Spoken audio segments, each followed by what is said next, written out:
নমস্কাৰ এনআইএছৰ অন্তৰ্ভুক্তিৰ পিছত ৫৫৫০টা পদৰ কাট অফ সম্পৰ্কে আমি আগত দুটা ভিডিঅ' ইতিমধ্যে দিছোঁ পাৰ্ট 1 আৰু পাৰ্ট 2 আজি আমি তৃতীয়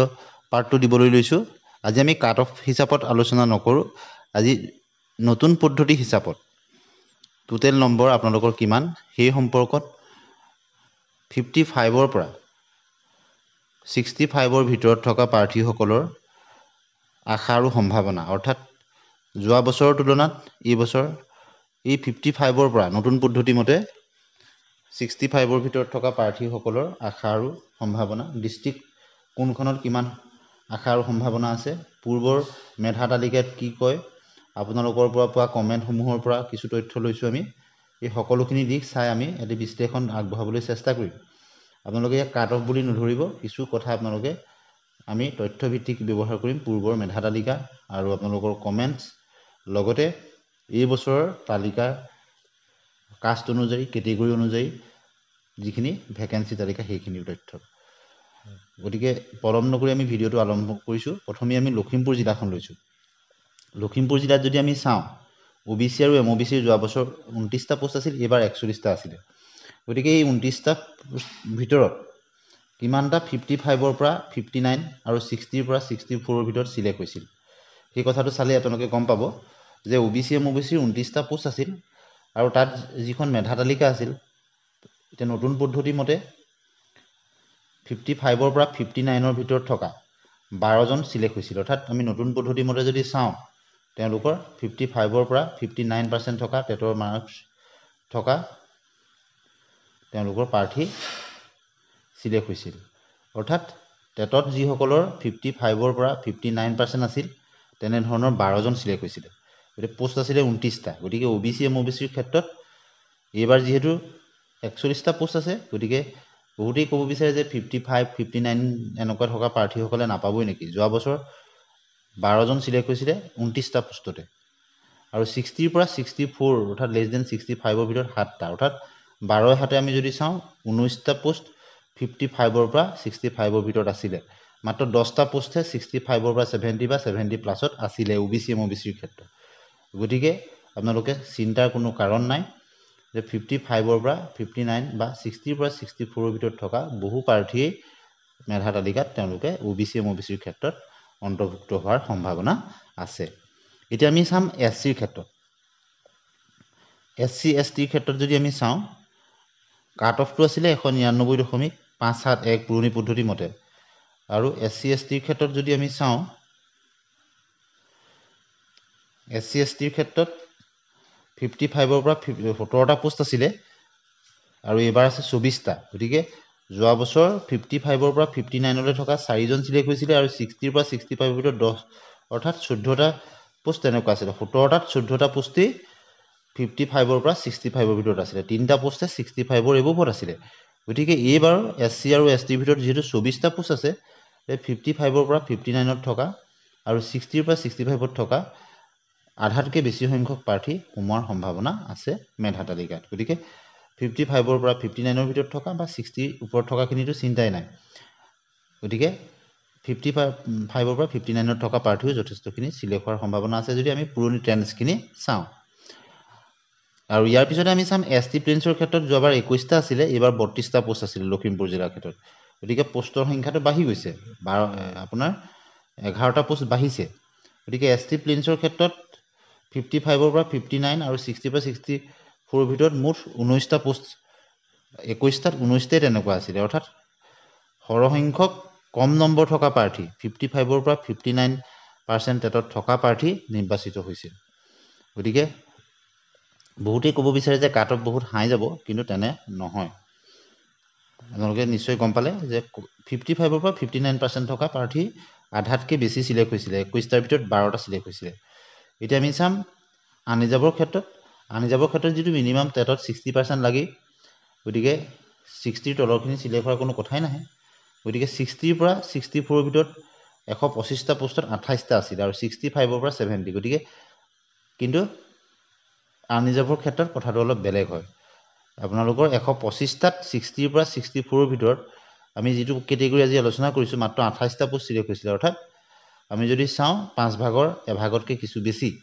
গতিকে আনৰিজাৰ্ভৰ ক্ষেত্ৰত অলপ বাঢ়ি যাব অৰ্থাৎ 60 পৰা 64 ভিতৰত যেহেতু 55 তলৰ বা 59 খিনি নাহে যেহেতু 60% লাগেই কোৱালিফাই হ'বলৈ টেটত গতিকে 60 পৰা 64 মাত্ৰ 28 জনে সিলেক্ট হৈছিলে গতিকে এবাৰ 203টা আছে গতিকে আমি তাক যদি ডাবল কৰি দিওঁ ধৰি লওক 28টাটো গৈ খুব বেছি 40 45টা হ'ব পাৰে তথাপিতো 60 পৰা 64 ভিতৰত যথেষ্টখিনি প্ৰাৰ্থী সিলেক্ট হ'ব কিন্তু কাট অফটো আন কেটেগৰীৰ তুলনাত অলপ ওপৰলৈ যাব এতিয়া আমি লখিমপুৰৰ ক্ষেত্ৰত এইখিনি আপোনালোকক দেখালো এতিয়া আমি চাম অন্য এখন জিলা আমি ল'ম শোণিতপুৰৰ কথাও বহুতে কমেন্ট সেকশনত কৈ আছে গতিকে শোণিতপুৰত যদি ওবিসি এমওবিসিৰ ক্ষেত্ৰত 17টা পোষ্ট আছে লে যোৱা বছৰ এইবাৰ আছে 40টা গতিকে যোৱা বছৰ যি 17টা পোষ্ট আছিল তাত কাট অফটো আছিলে 204.73 পুৰণি পদ্ধতি মতে আৰু 55 পৰা 59% থকা টেটত 7 জন প্ৰাৰ্থী সিলেক্ট হৈছিল 17টাত 7 জন আপোনালোকে ভাবি চাব আৰু 60 পৰা 64 দুজন নটা মুঠ 55 পৰা 64 লৈকে আৰু লেছ দেন 65 ৰ ভিতৰত 9 জন প্ৰাৰ্থী সিলেক্ট হৈছিল 17টাত অৰ্থাৎ আধাতকৈ এজন বেছি গতিকে শোণিতপুৰৰ ক্ষেত্ৰত ওবিসি এমওবিসিত তেনে ধৰণৰ হৈছিল বাকি 8 জন প্ৰাৰ্থী কিন্তু 65 ৰ ওপৰত আছিল গতিকে আপোনালোকে যিসকলৰ প্ৰাৰ্থীৰ নম্বৰ 55 ৰ পৰা 65 ৰ ভিতৰত আছে তেওঁলোকৰ ক্ষেত্ৰত কেনে ধৰণৰ এবাৰ হ'ব পাৰে যেটো পোষ্টৰ সংখ্যা বেছি আছে গতিকে নিশ্চয় এবাৰ যোৱাবাৰতকৈ এই কেটেগৰী প্ৰাৰ্থী বেছি সিলেক্ট হোৱাৰ সম্ভাৱনা আছে বুলি আমি ক'ব পাৰো কিন্তু ইয়াত কিমান সংখ্যক মেধা প্ৰাৰ্থীয়ে আবেদন কৰিছে কিমান নম্বৰ তাৰ হিউ এটা বিচাৰ হয় যোৱা বছৰৰ তুলনাত এইবাৰ যেহেতু ভাল নম্বৰ থকা প্ৰাৰ্থীখিনিয়ে ক্ৰমাগতভাৱে তেওঁলোকে পাই গৈ আছে আৰু এইবাৰ যেহেতু আপোনালোকে জানে যে কন্টেক্সুৱেল টিচাৰ সকলকো ৰেগুলাৰ কৰি দিলে নিজৰ স্কুলতে তেওঁলোকে পাইছে সকলো সুবিধা পাই গৈছে গতিকে তেওঁলোকো আগতে আবেদন কৰে তেওঁলোকো কমি যাব আৰু এলপিৰ ক্ষেত্ৰত যেহেতু বিএড খিনিও নাই আৰু এতিয়া পৰৱৰ্তী 4500 ক্ষেত্ৰত কিছু এটো বেলেগ হ'ব এইখিনি আমি কিছু দিন আগবাঢ়িলে ইয়াৰ এখন দুখন প্ৰভিজনাল মেৰিট লিষ্ট ওলালেহে আমি সেইখিনি কথা অলপ গম পাম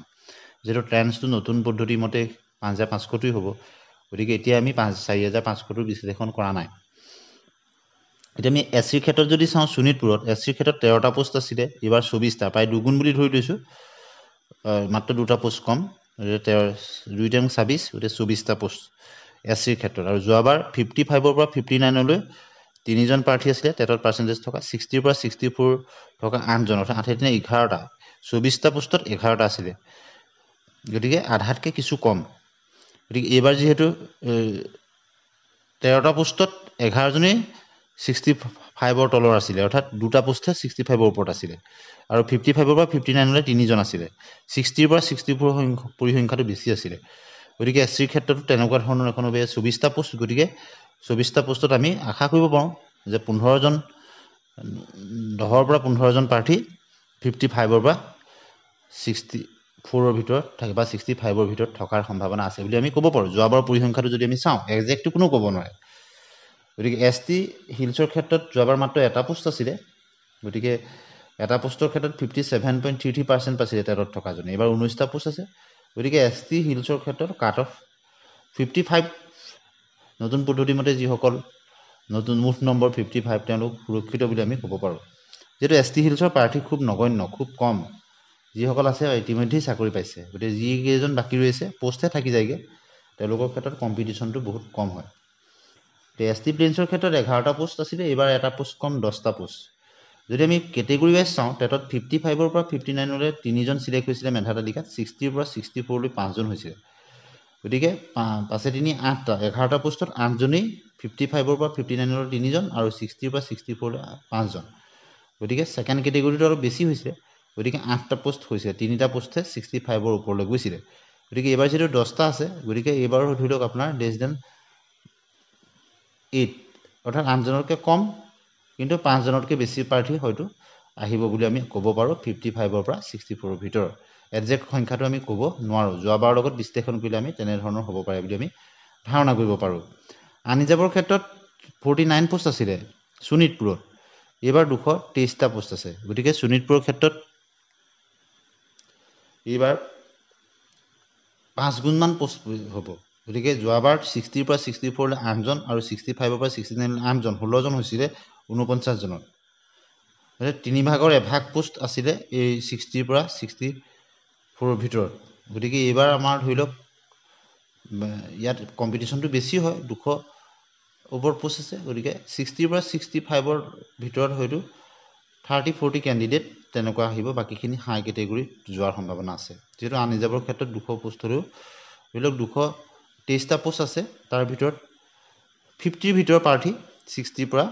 64ৰ ভিতৰত হয়তো সিলেকশ্যন হ'ব পাৰে বাকীখিনি তাতকৈ ওপৰৰ মাৰ্কৰ হোৱাৰ সম্ভাৱনা আছে আনৰিজাৰ্ভত যিহেতু অপেন কেটেগৰী হৈ যায়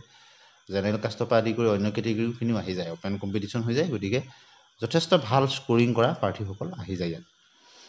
গতিকে আপোনালোকে দুখন জিলা আমি দেখালোঁ এতিয়া আমি বহুতে ধুবুৰী জিলাৰ কথা সুধি আছিলে ধুবুৰীৰ কথাটো মই কৈ দিছোঁ ধুবুৰীত OBC MOBCৰ 26টা পোষ্ট আছিলে এইবাৰ 112টা পোষ্ট আছে গতিকে প্ৰায় 5 গুণ পোষ্ট বুলি আমি ক'ব লাগিব আৰু টেটৰ পাৰ্চেণ্টেজ যোৱাবাৰ 26টা পোষ্টত 55ৰ পৰা 59লৈ 13টা আধা প্ৰাৰ্থী 55ৰ পৰা 59% থকা প্ৰাৰ্থী 26টা পোষ্টতে গতিকে 112টাত যদি 55ৰ পৰা 59 হয় কিমান হ'ব লেছ 50 প্লাছত আহি যাব লাগে কিন্তু তেনে নহ'বও পাৰে 60 পৰা 64ৰ ভিতৰত 9জন চিলেক্ট হৈছিলে গতিকে কম নম্বৰ থকা বহুত প্ৰাৰ্থীয়ে ধুবুৰীত পাইছিলে গতিকে যোৱাবাৰ ট্ৰেণ্ডটো চাই এবাৰ বহুতেই ধুবুৰীত এপ্লাই কৰিছে গতিকে হয়তো ধুবুৰীত অলপ বাঢ়িও যাব পাৰে কিন্তু আশা ইয়াতকৈ হয়তো কিছু অলপ হ'ব পাৰে গতিকে কম নম্বৰ থকা বহু প্ৰাৰ্থীয়ে LPত কিন্তু ধুবুৰীত পোৱাৰ সম্ভাৱনা আছে এবাৰ যেহেতু 112টা পোষ্ট 26টা পোষ্টতে টেটত 55ৰ পৰা 59লৈ পোৱা 13জন আছিলে অৰ্থাৎ আধা সংখ্যক প্ৰাৰ্থী টেটত 55ৰ পৰা 59% পোৱা প্ৰাৰ্থী আছিলে 60 পৰা 64 9জন আছিলে গতিকে আপোনালোকে ভাবি চাওক 13 আৰু 9 মানে 22জন আছিলে 22জন অৰ্থাৎ 26জনৰ 22জনেই তেনেকুৱা আছিলে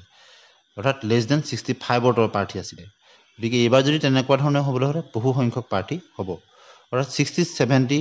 প্লাছত প্ৰাৰ্থী তেনেধৰণৰ থাকিব যিখিনি 55ৰ পৰা 64ৰ ভিতৰত হ'ব লাগে যোৱাবাৰ কিন্তু একচুৱেল সংখ্যাটো বা ফিগাৰটো আমি ক'ব নোৱাৰোঁ কোনেও সেইটো ক'ব নোৱাৰে প্ৰভিজনেল মেৰিট লিষ্টখিনি ওলালেহে আপোনালোকে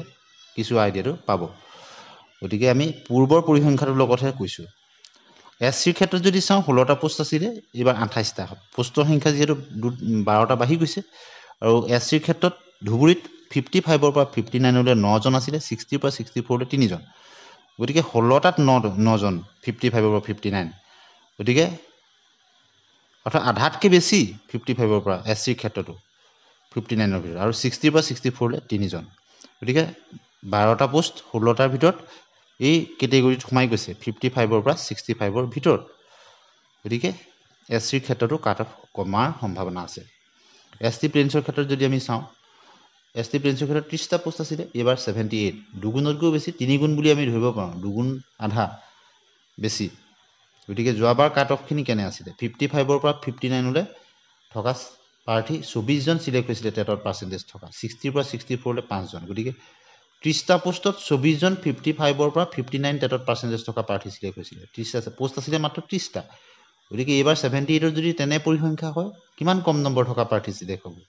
গতিকে সেই কথাটো আপোনালোকে ভাবি চাব হয়তো একে পৰিসংখ্যা নহ'বও পাৰে কিছু ইফাল সিফাল হ'ব পাৰে 64ৰ ভিতৰত থকা প্ৰাৰ্থী কম আছিলে অৰ্থাৎ 55ৰ পৰা 59ৰ মেক্সিমাম প্ৰাৰ্থী চিলেক্ট হৈছিল এইবাৰ যোৱাবাৰ অৱশ্যে কিছু কথা হ'ল সকলো নম্বৰ যোগ হৈ গৈছিল সিও এটা কথা এইবাৰ হয়তো সিমান একজেক্ট ফিগাৰ নহ'লেও কিন্তু যি মানুহ কিছুমানে যে ক'ব বিচাৰে কাট অফ বহুত হাই হৈ যাব বুলি সেই ধাৰণাটো আপোনালোকে এই পৰিসংখ্যাটো চালে গম পাব গতিকে আনৰিজাৰ্ভৰ ক্ষেত্ৰত যদি আমি চাওঁ 64 পোষ্ট আছিলে এইবাৰ 76 এইবাৰ আমাৰ 12টা পোষ্ট বেছি আছে গতিকে 60 পৰা 64 প্ৰাৰ্থী আছিলে 42 ধুবুৰীত কিন্তু 60 পৰা 64% থকা প্ৰাৰ্থী 42জন চিলেক্ট হৈছিলে 64টা ভিতৰত আধাতকৈ বহুত বেছি আৰু 65ৰ পৰা 69লৈ 18টা অৰ্থাৎ আনৰিজাৰ্ভৰ ক্ষেত্ৰতো কম্পিটিশ্যনটো বহুত কম আছিলে আন ডিষ্ট্ৰিক্টৰ তুলনাত গতিকে এইবাৰো যদি তেনে হয় গতিকে আমি গম পাম যে ধুবুৰীৰ ক্ষেত্ৰত আনৰিজাৰ্ভতো LPৰ ক্ষেত্ৰত কাট অফ কমিব গতিকে আজি আমি LP পাৰ্টৰ এইখিনি দিলোঁ পৰৱৰ্তী সময়ত যদি এনেধৰণৰ বিশ্লেষণ বিচাৰে ইয়াৰো আমি এটা নেক্সট পাৰ্ট আপোনালোকক দি দিম বহুত দীঘলীয়া হ'লে কিছু আমনিদায়ক হয় গতিকে আপোনালোকে আপোনালোকৰ মতামত জনাব এই প্ৰকৃত আমি ভিতৰৰ তথ্য কিছুমান তুলনামূলকভাৱে জনাবলৈ বিচাৰিছোঁ আৰু আপোনালোকে আপোনালোকৰ মতামতখিনি জনাব আৰু আশা কৰা হৈছে যে ভেৰিফিকেশ্যনৰ কাম যিহেতু পুনৰ চলিছে বেছিদিন নাই GT/PGT ৰিজাল্টৰ পিছতেই হয়তো ইয়াৰ মেধা তালিকা প্ৰকাশ পাব তেতিয়া সকলোখিনি কথা স্পষ্ট হৈ পৰিব আমি মাত্ৰ তথ্যভিত্তিক যোৱা বছৰৰ তালিকা আপোনালোকৰ পৰা কমেণ্টছ এইখিনিৰ ভিতৰৰ কিছু তথ্য এনালাইচিছ কৰি জনাইছোঁ ইয়াত আপোনালোকে কাট অফ বুলি ধৰি নল'ব আৰু এনেধৰণৰ ভিডিঅ' পাবৰ কাৰণে চেনেলটি ছাবস্ক্ৰাইব কৰি দিব, ভাল পালে লাইক আৰু শ্বেয়াৰ কৰি দিব, আৰু আপোনালোকৰ মতামত কমেণ্ট ছেকশ্যনত জনাবলৈ নিশ্চয় নাপাহৰিব। ধন্যবাদ।